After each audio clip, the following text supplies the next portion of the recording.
Is there something, this is the main question, is there something, is there a set of ideas that Western civilization is predicated on that are more than just bloody opinion?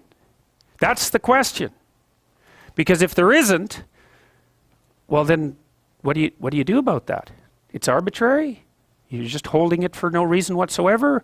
It could be a different system. There's no reason to stick with it. All of those things. Like it takes the core out of it. Well, that was Nietzsche's claim, right? He said, you take the core metaphysical presupposition out from underneath Western civilization, or any civilization for that matter, and the whole thing loosens, shakes, and crumbles. Well, for Nietzsche, the metaphysical presupposition was God. Well, and then the question, of course, well, what even does that mean? And on one hand, it means, I suppose, adherence to a dogmatic set of beliefs. But then you might ask yourself, well, is there something else that it means? It means at least the hypothesis of some transcendent value. It means at least that.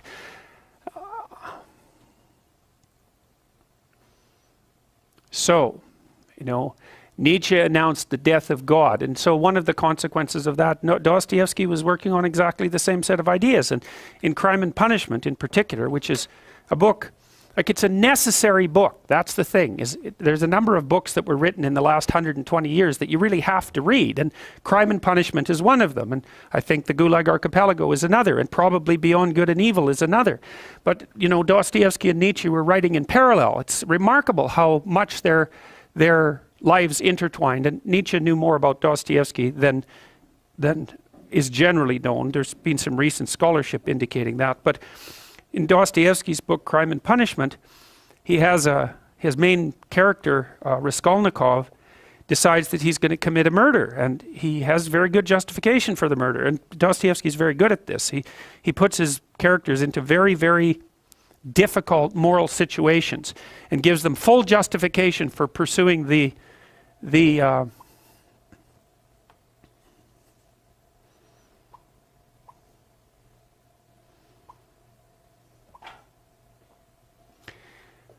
pursuing the pathway that they're pursuing. And so Raskolnikov, he's broke and starving. He wants to go to law school. His sister's about to prostitute herself, roughly speaking, by marrying a guy that hates her, that she hates, and he has contempt for her, at least acts in that manner. He's trying to rescue his mother as well, who's also in dire financial straits. He goes to a pawnbroker to pawn his meager possession so that he can continue to scrape by. And she has this niece, I believe it's her niece, that's not very bright, who she basically treats as a slave and is horrible to. And so the pawnbroker has this money. Raskolnikov is in dire need. He thinks, look, I'll just kill her, because why the hell not? I'll take her money. She's not doing any good with it anyways. I'll free her niece, who's just lurking as a slave. She's got all these other people tangled up in her pawnbroker schemes. All that'll happen is the world will be a better place. And the only thing that's holding me back is conventional moral cowardice. And, Dostoiévski has his character in Crime and Punishment go through days, hours and days and weeks of intense imagination about this, rationalization about this, trying to justify himself, placing himself outside the law so that he can perpetrate this act, and telling himself with all the best nihilistic arguments that the only possible thing that could be holding him back is an arbitrary sense of indoctrinated morality. And so Dostoiévski explores that. He does commit the murder, and then of course all hell breaks loose because things don't necessarily turn out the way that you want. He gets away with it, however. Well, he gets away with it technically because no one knows he did it. But he doesn't get away with it in relationship to his own conscience. And so the rest of the book explores that. Well, Dostoiévski, I believe it was in Crime and Punishment, although he makes the same point in many of his books, he makes a very fundamental point. And this is the kind of point that I think that people who haven't investigated these matters down this particular literary and philosophical pathway never grapple with. Dostoiévski said straightforwardly, if there's no God, so if there's no higher value, let's say, if there's no transcendent value, then you can do whatever you want. And that's the question that he's investigating. And you see, this is why I have such frustration, say, with people like Sam Harris, the sort of radical atheists, because they seem to think that once human beings abandon their grounding in the transcendent, that the plausible way forward is with a kind of purist rationality that automatically attributes to other people equivalent value. It's like, I just don't understand that. They believe that that's the rational pathway. What the hell is irrational about me getting exactly what I want from every one of you whenever I want it at every possible second? Why is that irrational? And how possibly is that more irrational than us cooperating so we can both have a good time of it? I don't understand that.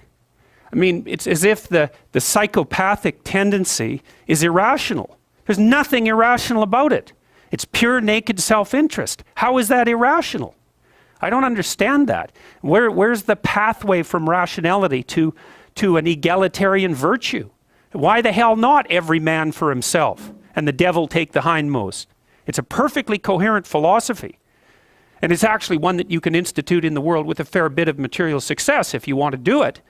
So I don't see. To me, I think that the universe that people like Dawkins and Harris inhabit is so intensely conditioned by mythological presuppositions that they take for granted the ethic that emerges out of that as if it's just a given, a rational given. And this, of course, precisely not Nietzsche's observation as well as Dostoiévski's. That's Nietzsche's observation.